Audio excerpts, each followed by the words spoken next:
Welcome to another episode of Royal Rumble. Please stand by for the upcoming fight. This time, the Skaven will face up against the Vampire Counts.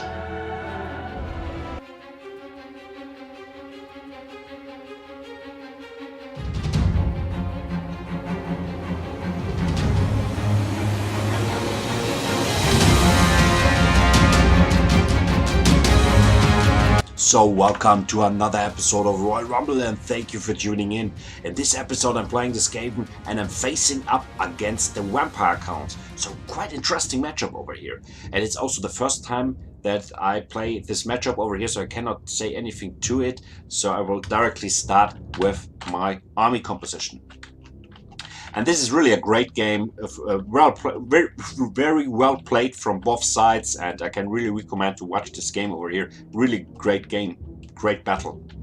So my front line is mixed with Clan Rats with Shield and Skaven Slaves with Spears. So Skaven Slaves with Spears, I love them. They are so cheap and they are quite steady for that price and always really good. So I have a huge or quite good, let me say, huge front line. Of course, you can make it a little bit larger with the Skaven, but this is quite a good front line over here. And directly behind that, I have Stormvermin. Especially on this spot in the middle, I tried to make my the middle over here a little bit more steady. So I put my two groups of Stormvermin in my backline. And Stormvermin are also very steady, or they are anti-large infantry unit.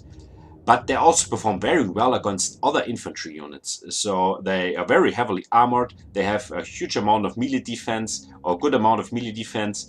And also the armor piercing amount is quite good. Of course, they have a bonus as large, but as I said, also against other infantry units, they are quite steady. Then what we have over here, Plague Monks. So I have here a group of Plague Monks here, and on the right flank, on the left flank, another group. So over here, and of course the plan was to flank my enemy. And the Black Monks are damage dealers, mid-range infantry unit of the Skaven, and performing really well, especially against other infantry units. Then I have a group of Death Globe Bombardiers, and these guys are really good, especially against infantry, because they have causing a lot of splash damage. So they have exploding armor piercing damage of 30.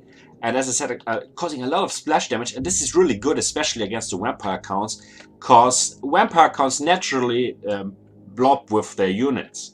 So, as all of you know, Vampire units don't rout off, they crumble after a time when their leadership drop. So they will stay and fight really long. And so it's very difficult to get through a front line, because you cannot break through, because then they don't rout off. And then you can, with these little balls over here, these exploding things, you can crush your way through the enemy front line over here. So you can directly let these guys throw their exploding balls over here in enemy blobs, so that you can manage it to get through the front line of your enemy. These guys are really designed for doing that. Then I have a Warlord this time on a Red Ogre, just make some tests with it, and he's heavily armored, or the armor amount is quite okay, let me say it like this. But the weapon strength is huge. We have 480 weapon strength. Armor piercing amount of that is 322 or 320, so quite huge amount of armor. So very good stats over here. Regarding the stats over here, the weapon strength. The armor is okay, as I said, but the melee attack is also quite huge. We have 58 and melee defense 55. So these stats are very steady, really good, and you can deploy him. I'm not 100% sure, but I think about 1,400, 1,500 credits. So it's a quite cheap option and very strong.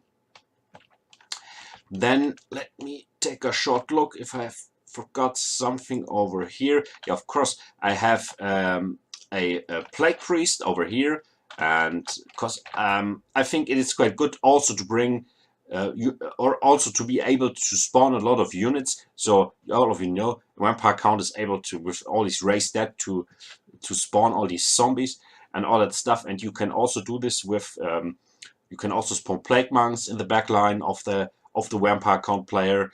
And also this plague over here, as I said, really good, especially against vampire count. And as I said in the beginning, vampire count units naturally blob from time to time at the front line. So plague over, you can cast a plague over there and you are fine. And we have Vermintide and Clan Rats can spawn Clan Rats. They're really good over here. Then I have also my second group over here is this artillery group. I have one unit of Warp Lightning Cannon. Always good to bring with your army. And 2 units of Skaven Slave Spears protecting this artillery. And also an assassin. So that's everything from my army. Let's go to my opponent. We have Skeleton Warriors in the front line. 1, 2, 3, 4, 5, 6 groups over here. And yeah, Skeleton Spearmen, also one group over here. So this front line, I expected something like that. Directly behind it, we have 2 groups of Grave Guards. I would bring more Grave Guards with your army. But of course, also the Skeleton Warriors and the Skeleton Spearmen perform quite well against these low-tier Skaven units. Especially, of course, against the Skaven Slaves and Clan Rats. But Clan Rats should trade quite even with the Skeleton Warriors. I'm not sure, but yeah, good, very good army core over here. But as I said, I would bring more Grave Guard. Then we have on the right side 2 Vargulfs. So also quite interesting over here and a very competitive pick against the Skaven, in my opinion, because they're causing fear and terror. And as all of you know, they are very fast, causing a lot of damage, to 230 weapon strength. And especially against these low-tier Skaven, they will rout off really fast from these 2 guys over here. Then we have a White King, and I'm not sure about this pick, and Black Knights, 2 groups. So there's no need for Blood Knights. Black Knights, you are fine with that, and yeah. Then we have a lot of Felbats over here, 4 groups. And his lord is Vlad von Karstein. So let's start over here with the charge in. Will not talk any longer.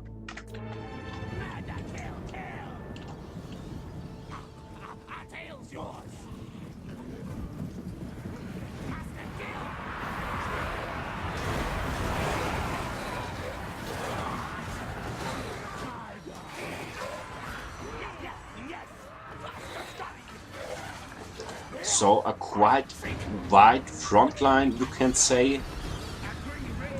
But on the right flank, you can say his Wargulfs kick in and already attacking my units. But I noticed them, of course, and I directly sent a unit of Stormvermin directly on the right flank over here to attack these Wargulfs. Or I sent both units of Stormvermin over here on this side. You can see now this is a wind of death, I think, or should be a wind of death. Yes, on my death globe bombardiers over here, and actually causing a lot of damage to them. But I think it's I'm not sure if this is probably not an overcasted one, so I think I'm not sure if this is the right target. I think a wind of death over here in my front line would be a much better. But I also started to cast Clan Rats over here. You can see that directly in the to increase the amount of units in my front line.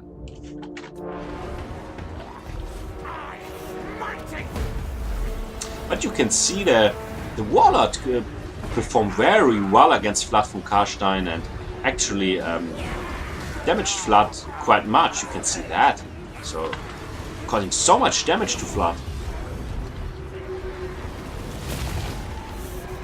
Also, of course, my assassin is here. You can see that. Also fighting Vlad von Karstein. Also now you can see, of course, Raised Dead kicks in, or casted Raised Dead. On the left flank, I was really able to force off these Black Knights. So you can see just these Skaven Slave Spears, this cheap unit. I love this cheap unit. The Skaven Slave Spears is such a great unit. It is so cheap and it performs so well, especially of course against large units, but also against other units. They are so cost efficient for that price. You can see just these Skaven Slaves, of course, a lot of units over here, but now really able to force off these Black Knights. So in the beginning, my Warp Lightning Cannon was quite useless because of this forest over here. but now I was able to place some hits.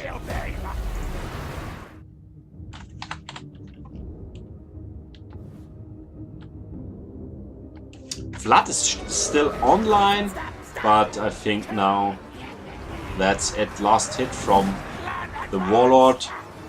And so, I'm not sure, so it's my first time I played this Warlord over here, but the performance is so good.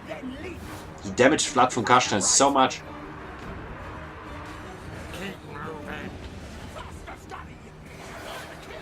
So my Black Priest is also just around over here, casting a lot of Vermintide and Plagues.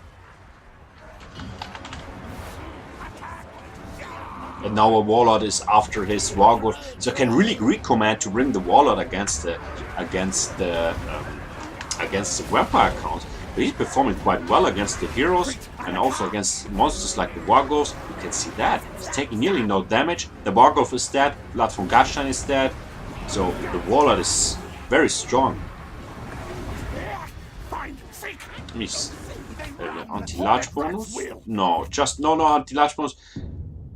Armored, nothing more over here from his side. Some abilities, a short look on it. Yeah, took that with the Warlord. Was edge armor, so plus 60 armor for 67 seconds. Also quite huge, and also this this exploding effect. And yeah, and as I said, he's very cheap. Now here I'm starting to cause fear to this huge blob of units of my opponent over here.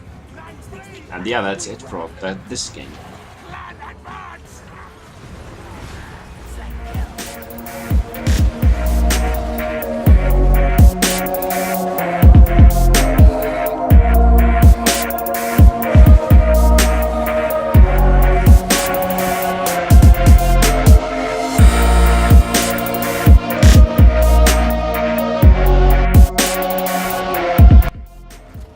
So as you saw in the end, these guys are very good for destroying huge blobs or huge amounts of enemy infantry on one spot, so you are able to get through this. So as I said,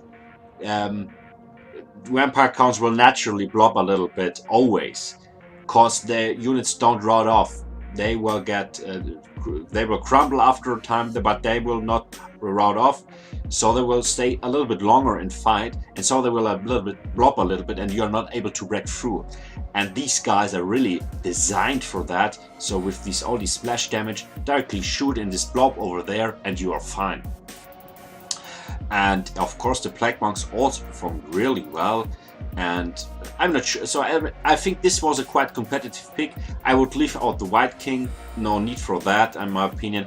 Also Vlad von Karstein, in my opinion, not a good pick. I would bring maybe Manfred on the Vampire Dragon or something like that. Vlad, I'm not sure. Also the White King, not necessary, not so much targets to snipe out, and I'm not sure. You can bring him, but I'm not sure. The Skeleton Warriors are competitive. I think also with Spears, okay. I would bring more Grave Guards. The Black Knights, not sure about that. The Falbats, 4 are too much. And 2 Warghosts, of course, quite expensive, but also quite competitive, even if I was able to snipe them out quite fast. So I think it would be better to bring your Warghosts with other units. So with your infantry corps. Put the Warghosts with your Skeleton Warriors or the Warghosts with your Grave Guards, and you are fine. If you play them on an open field without any other units, you can snipe out them really fast, because they also have very low leadership. They have just 35 or 40 leadership, so very low, or 50 maybe. So they'll crumble quite fast. So on my side, Assassin always good. My opinion, a must-have. It's so strong to pick everything out. The Warlord, as I said, it's just my first game with him, but the performance was really well against the Vampire counts. So I think that was everything from this game, and hope you enjoyed this matchup over here, and hope to see you on the next episode of Royal Rumble, and have a nice evening. Bye.